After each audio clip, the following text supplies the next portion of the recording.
Welcome back to my channel. Hai. Assalamualaikum teman-teman. Kembali lagi di channel YouTube Irma Nurhidayati Stories dengan cerbu yang berjudul Bukan Pelakor, karya Irma Nurhidayati.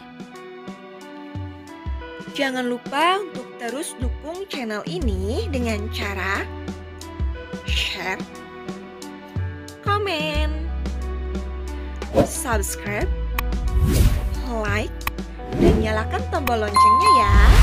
Terima kasih. Jantungku berdetak lebih cepat dari biasanya.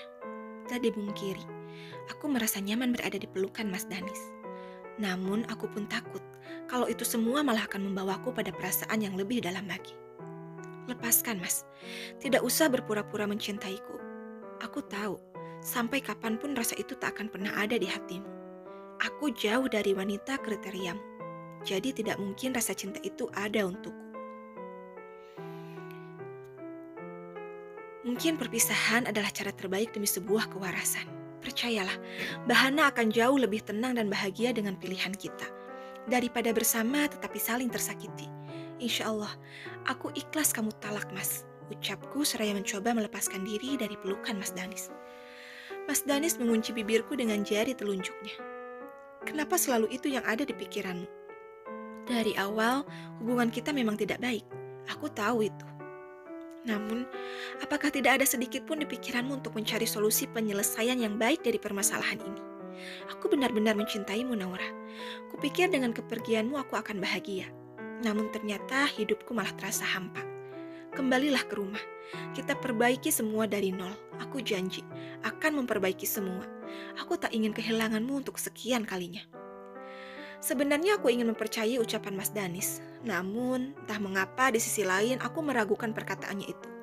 Bagaimanapun di hati lelaki itu hanya ada satu nama, yaitu Mbak Hana. Sampai kapanpun Mas Danis tidak akan pernah bisa mencintaiku. Lebih baik kamu pulang, Mas. Jangan menipu dirimu sendiri. Aku bukan wanita kriteriamu.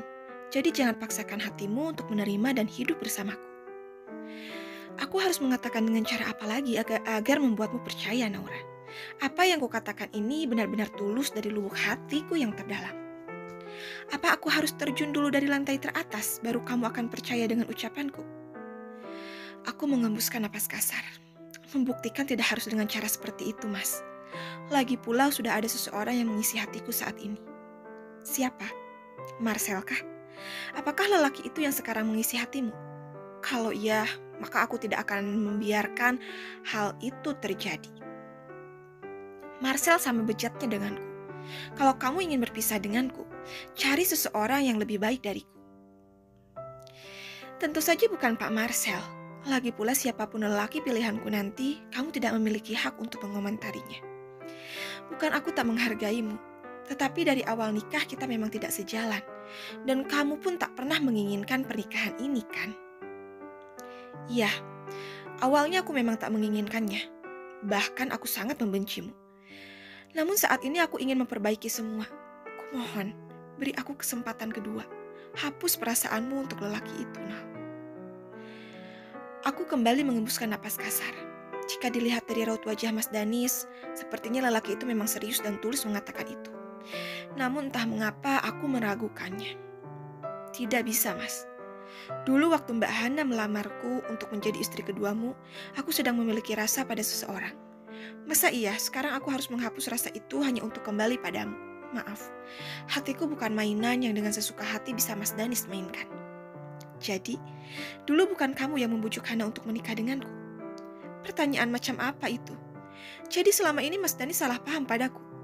Lelaki itu mengira kalau aku yang membujuk Mbak Hana untuk menjadi madunya. Pantas saja, di awal pernikahan dia sangat membenciku. Padahal kalau aku tidak kasihan dan sayang pada Mbak Hana, mungkin aku sudah menikah dengan lelaki yang kusukai waktu itu. Sama halnya denganmu, Mas. Kamu juga bukan tipe lelaki kriteriaku. Asal Mas tahu, waktu itu banyak yang mengantri ingin menikah denganku. Sayangnya waktu itu aku belum ada keinginan untuk menikah muda. Kalau memang kenyataannya seperti itu, mengapa kamu menerima lamaran Hana? Aku tanya balik, Mas. Kenapa Mas Danis menyetujui untuk menikah denganku? Padahal waktu itu andai saja Mas Danis menolak, pernikahan kita tidak akan pernah terjadi. Hana terus-menerus merajuk memintaku untuk menikahimu. Aku sulit untuk menolaknya. Sama halnya denganku, Mas. Mbak Hana juga tak henti menelepon dan memaksaku untuk menikah denganmu. Aku sayang sama Mbak Hana, bahkan melebihi rasa sayang pada diriku sendiri. Berulang kali aku menolak pinangannya, namun berulang kali juga Mbak Hana meyakinkanku kalau satu-satunya kebahagiaan dia saat itu adalah dengan melihat kita bersanding di pelaminan. Apakah Mas Danis akan bisa menolak jika berada di posisi aku waktu itu? Mas Danis merengkuh kembali tubuhku ke dada bidangnya. Entah mengapa rasanya nyaman sekali berada di pelukan lelaki itu. Namun aku juga tidak ingin terhanyut dalam suasana. Aku langsung melepaskan diri dari pelukan lelaki itu. Sekarang Mas sudah tahu kan alasanku menerima pinangan Mbak Hana.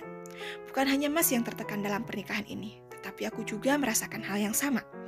Jadi lebih baik sekarang kita hidup sendiri-sendiri saja. Kita bagai api dan air, sampai kapanpun tidak akan pernah bisa bersatu. Naura, maaf, karena selama ini sudah banyak salah paham. Tidak perlu meminta maaf. Aku paham kok dengan apa yang kamu rasakan. Mungkin untuk saat ini lebih baik kita jangan pernah saling bertemu dulu. Kita saling introspeksi diri masing-masing. Setelah tenang baru kita buat keputusan. Sekarang kamu pulang, Mas. Masih ingat kan pintu keluar ada di mana? Mas Danis berjalan menuju pintu. Kemudian saat akan melangkah keluar, lelaki itu membalikkan tubuhnya menjadi menghadapku. Pikirkan lagi dengan matang, aku tidak ingin berpisah denganmu. Ini bukan semata karena Hana, tetapi karena hati ini yang memintanya. Beri aku kesempatan terakhir. Jika aku masih gagal untuk membuatmu bahagia, maka kamu boleh pergi dan menggugat cerai aku ke pengadilan. Setelah mengatakan itu, Mas Danis langsung keluar dari rumah. Aku terduduk lemas di sofa. Mengapa dia datang di saat yang tidak tepat? Di saat aku masih berusaha untuk menghapus semua rasa ini dari hati. Apa yang harus kulakukan saat ini? Memberinya kesempatan atau pergi menjauh dari hidup?